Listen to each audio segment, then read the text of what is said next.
it's Mary Beth Shaw. It's time for another Almost Live.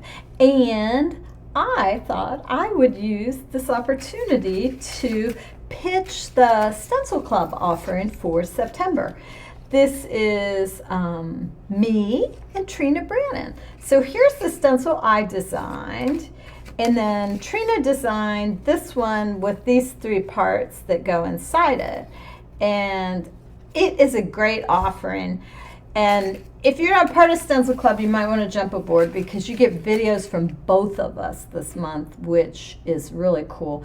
I loved Trina's video, and she said she loved mine too. So anyway, it's fun, and I think you might enjoy seeing the videos. But I thought I might just play with the stencils a little bit today and show you some of my other ideas with them. So I'm going to switch the camera and we will just have a little play.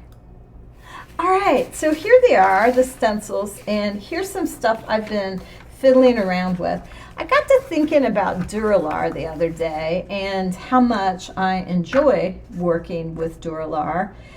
And actually, this isn't even really Duralar. These are just some old transparency blanks that I got like at a garage sale. I just saw a box of them and I picked them up. And what I've done, I did some pre-work on this. This one has acrylic ink on the back, and this one, no, I take that back. This one has high flow, golden high flow acrylic on the back side. So you can see it looks kind of matte on this side, then this side, you know, you look through it. And then this one is acrylic ink. And then I did this in advance because it takes a bit for it to dry. It takes a while, you know, when you put it, it's like putting plastic on plastic, and it takes a little bit of time for it to dry. So I thought I'd play with these and show you how I do it. And the big advantage of using Duralar is that you can put things on both sides of it, and you can layer up in different ways than you can ever do. And I was going to use these circles, but now I don't really think I am. I've got some other ideas, but I did make these circles, and then I made this little piece out of some tissue, because you know how I like making my parts, right? So these were some fun parts, and you can see how you could just glue that right on top of there. You could do a half a circle. I mean, there's so many ways to play with Duralar, but I've got some other ideas. So let's consider different ways to layer up our interesting items. I have a blank piece of the transparency film here, and I got some of my Paper Artsy fresco finish paints out, and I thought I would use the stencils a little bit with these paints, and then you will see how and why I bring in the painting the backs of the Duralar. Okay, so I'm just going to kind of pick a few places to paint. I'm not going to use the stencils in their full stencil goodness, so there's a little bit. I think I want to use my stencil a little bit. In the project I made, I hardly used my stencil at all. I don't really know why, but I just didn't. I got all smitten with Trina's, and so that was what I did. So I'm gonna just go and put a few little bits here and there. All right. For me, it's always fun to work like this and just kind of create things that, parts that seem interesting. It's like when I'm using some of my little scraps, tiny scraps, and I make those little miniature collages. You know, I just love doing that. Now this is going to need to dry, so I'm going to pull out this one. Now here's where I worked on the back, right? So now I think I'll work on the front side. Let's see how this works. And I also want to glue some collage components on too, so we'll see. We will see how much we have time for. All right, so I'm gonna grab this green again.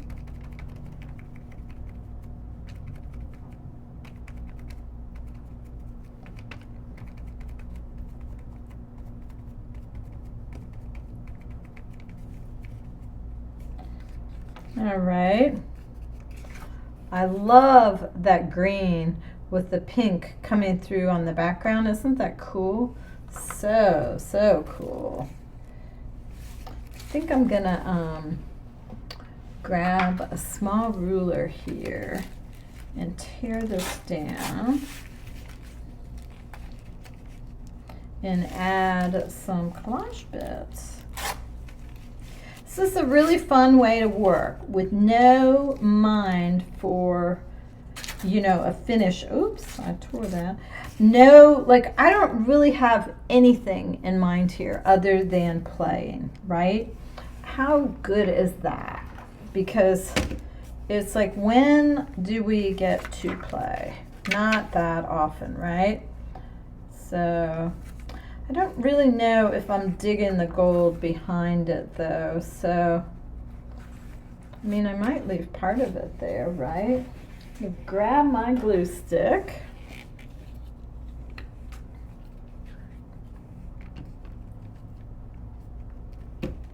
and put this behind there. So see, I'm not really concerned that the paper's torn because I'm going to glue it down anyway. Okay, put that there. It looks a little bit better than I thought it might anyway. Now this, I think I just want to use the curve of this.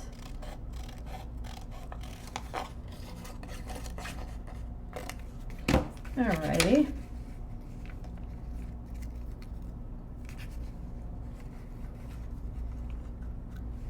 Look at how intense that black looks with that. Super, super cool. Super cool. Let's see about this white part. What do we want to do? Here's what I'm thinking. I am actually going to cut out a part of this because we're playing, remember? All right, so I've got a nice little layered up bit right here. And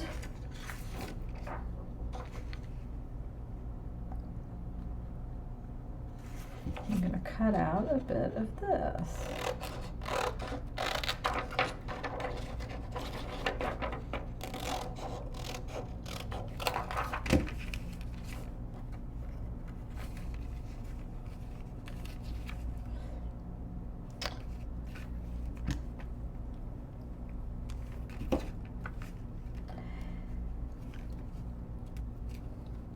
All right, so now I have two parts put together.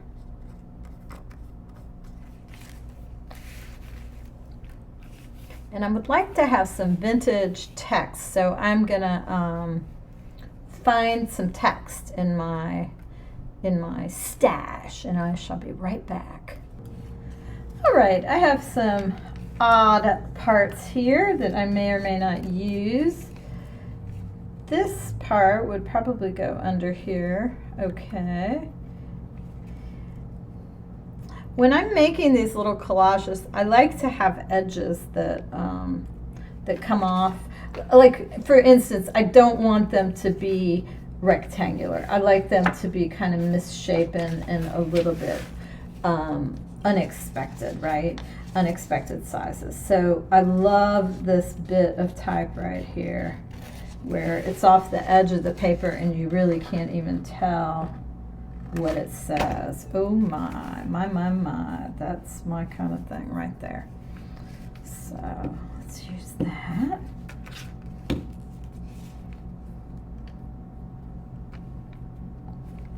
don't know if that's where I intended to put it or not, but I think that'll work for sure. Now I have this little dangler down here, this dangle part, and I think I'm just going to tear that off, and I might use it elsewhere. Now remember, we're using on top and underneath. So here's some washi tape, if I can find the end of it. It's always the hardest part, isn't it? Actually finding where the tape starts or stops.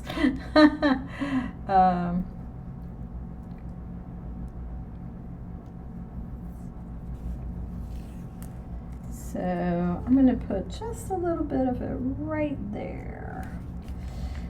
And I'm going to bring it over here and then tear it. So I've got it tore my craft paper off from underneath my page, but that's okay. I actually kind of like that, so it's cool. Yeah. And where did my little thing go? I do still want to use this later.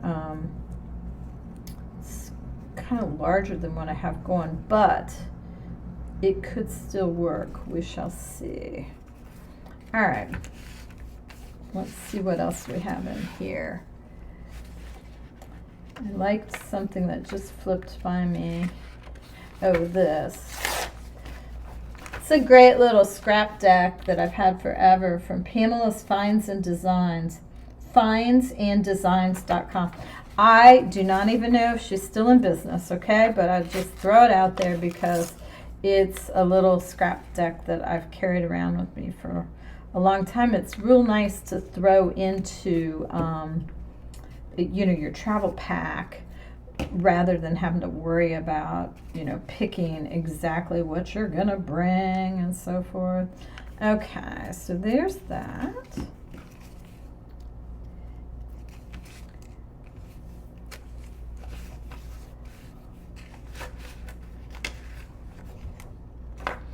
Now, I sort of feel like I want to put another bit of my Duralar on here. I do want to show y'all how I did this Duralar bit. Okay, so see, I like that line right there is what I'm going for. I just really love how that line looks. What do I have on the back here? I guess a part that I glued on. That's okay. It's okay. We shall leave it. We'll put that right there.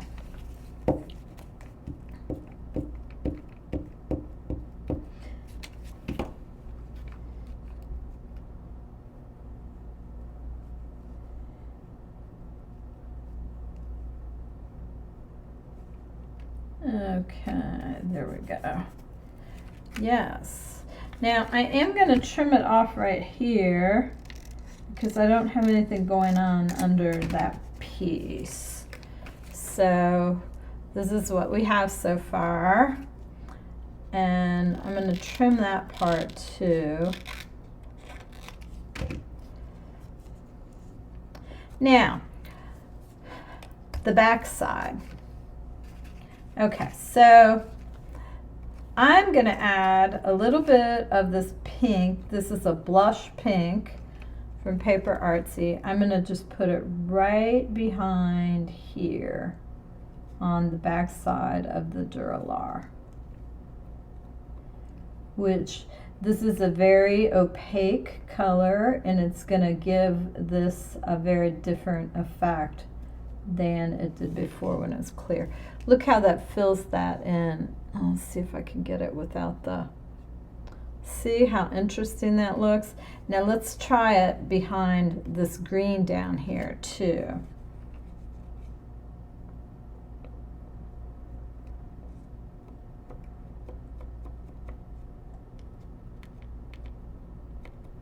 I didn't put it everywhere behind the green. See how I left a little center part? And look at how that works. So what happened is the green in the center is sheer, and then where the pink is behind it, it's a completely different effect. This is the kind of thing that thrills me about using this Duralar and the I don't know, I feel like it's like a push and a pull process. You put something down and then you analyze it and see if you want something behind it, or you know where you want to go with it. It's just fun. I think it gets your brain going in a very different way than usual. All right, now that I like right there, which is going to be hard to get down, but we'll see what we can do.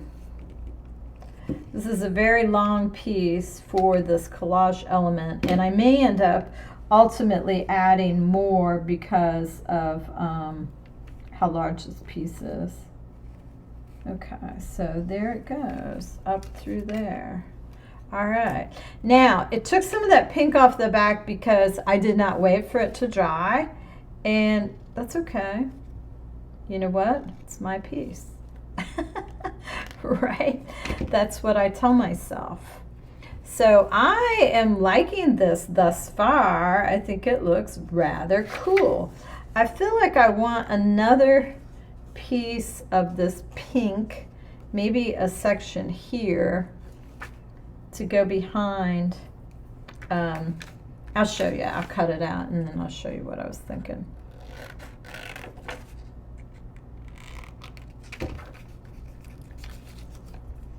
What was I thinking? Now I dropped it in a different position. Oh, I was thinking I was going to put it right here is what I was thinking. I could put it on top. I could put it underneath. These are the options. I could put it out here. In fact, that actually, maybe, maybe not. It's got that little green underneath there.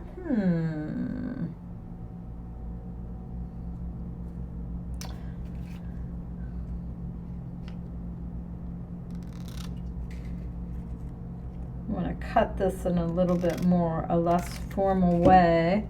Okay, that's good. Gives us something more interesting.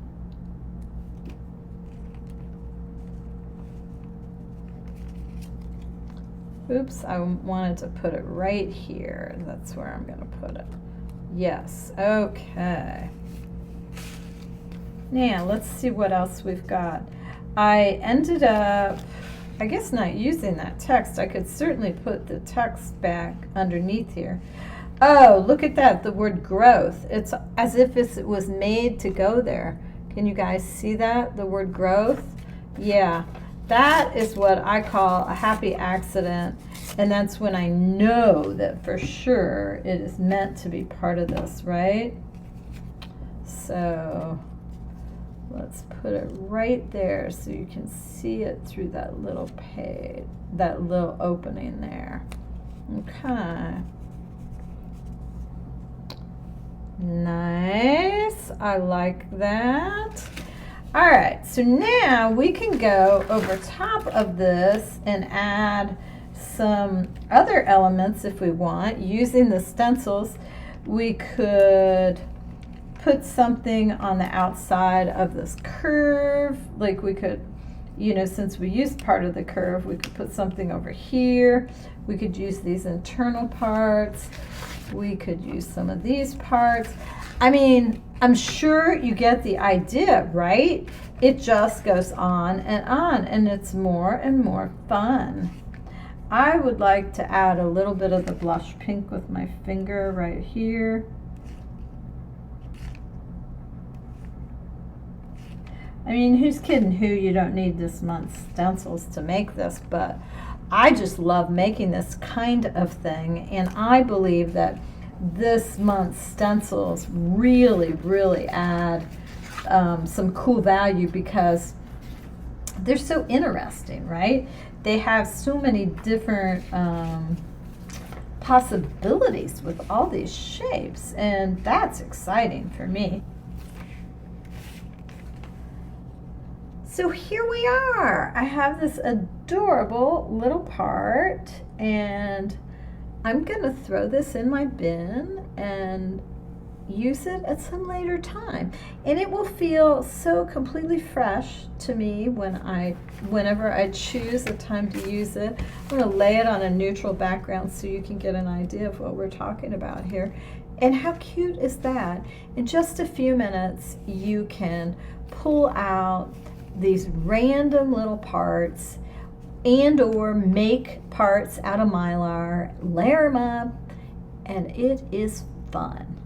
I hope you enjoyed watching me put this together today, and think about coming on to Stencil Club with us. We have a lot of fun in Stencil Club, and we do share ideas throughout the community, and we have swaps. You get a coupon. It's just a good time. So thank you so much for watching. Everybody take care.